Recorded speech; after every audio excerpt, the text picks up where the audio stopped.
Hello, I'm Faye Barker. This is ITV News London. As you were hearing, a man's been charged after being arrested at Wembley Stadium during the FA Cup final yesterday. James White from Warwickshire was allegedly wearing a shirt with a message on the back that appeared to be a reference to those who died in the Hillsborough disaster. The Met Police charged the 33-year-old with displaying threatening or abusive writing likely to cause harassment, alarm or distress. A further 22 people were arrested during yesterday's policing operation at Wembley. Meanwhile, police are appealing for information on the identity of a man who was found dead in the undercarriage of a plane at Gatwick Airport.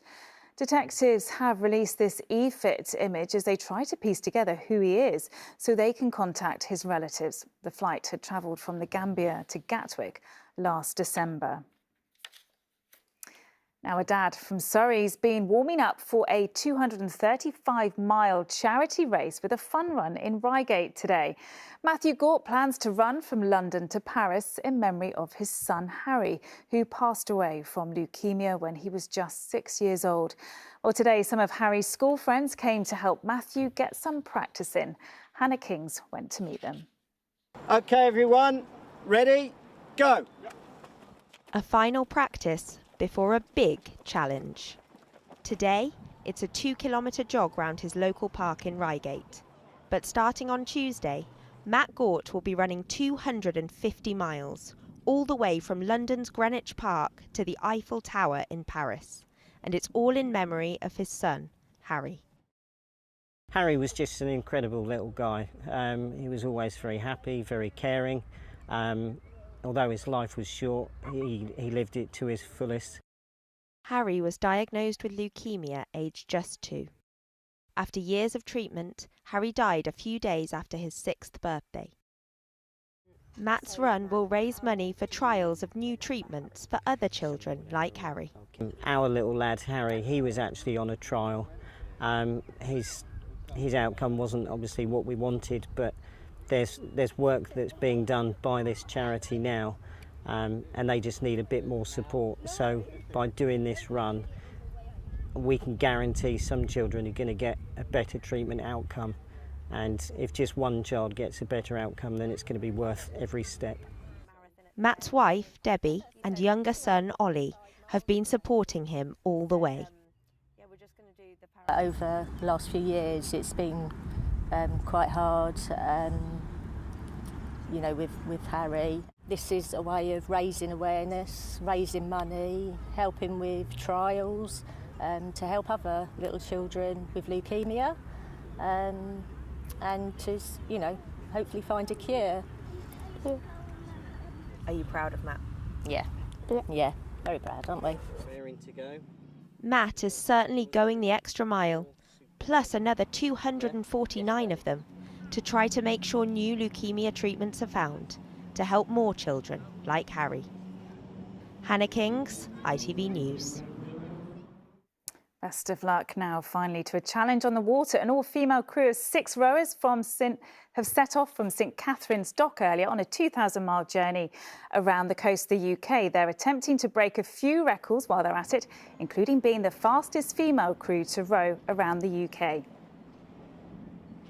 You can fit 3 in each end of the cabin, but you are literally, you can't move. You're like sardines. Sardines. And so ideally there'll only be 2 of us or 1 of us in at a time, but it just depends on the weather. So our shower are wet wipes. Our toilet is a bucket. We're going to be the first British females to complete this. We're the first team of 6 of any gender. We think we're going to have the first Scottish person to ever do this, as well as the oldest person to ever do this. So hopefully a few Guinness World Records are going to be in the bag when we get to Sowerbridge for the 2nd time. Hard work. Now, it's a beautiful sunny day today. Let's see if that is likely to continue. Here's Amanda Houston with the weather forecast.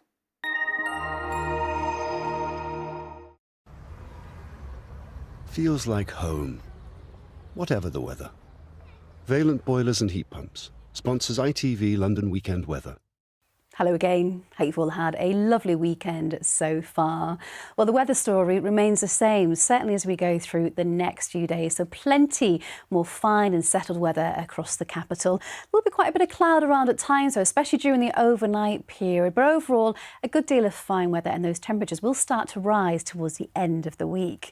So let's take a look at the bigger picture. We've got this high pressure out towards the northwest at the moment, but you can see over the next few days it starts to slip its way eastwards, and as it does so, we'll see a change in wind direction. So on Thursday, our winds will be coming up from a southeasterly direction, which means temperatures should be even warmer.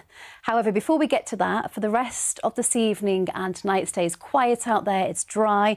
We've got lengthy clear skies at first. Low overnight, you can see this cloud out towards the east. It will start to push its way across us, and that's going to keep those temperatures generally tonight between 8 and 10 degrees. But it does mean for tomorrow morning a bit of a grey start to the day first thing, but it will be staying dry across the capital.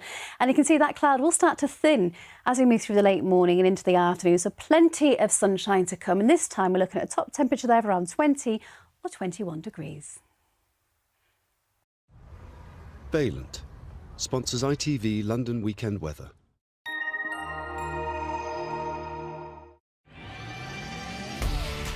Hello, summer. Piri sponsors ITV Pollen Count.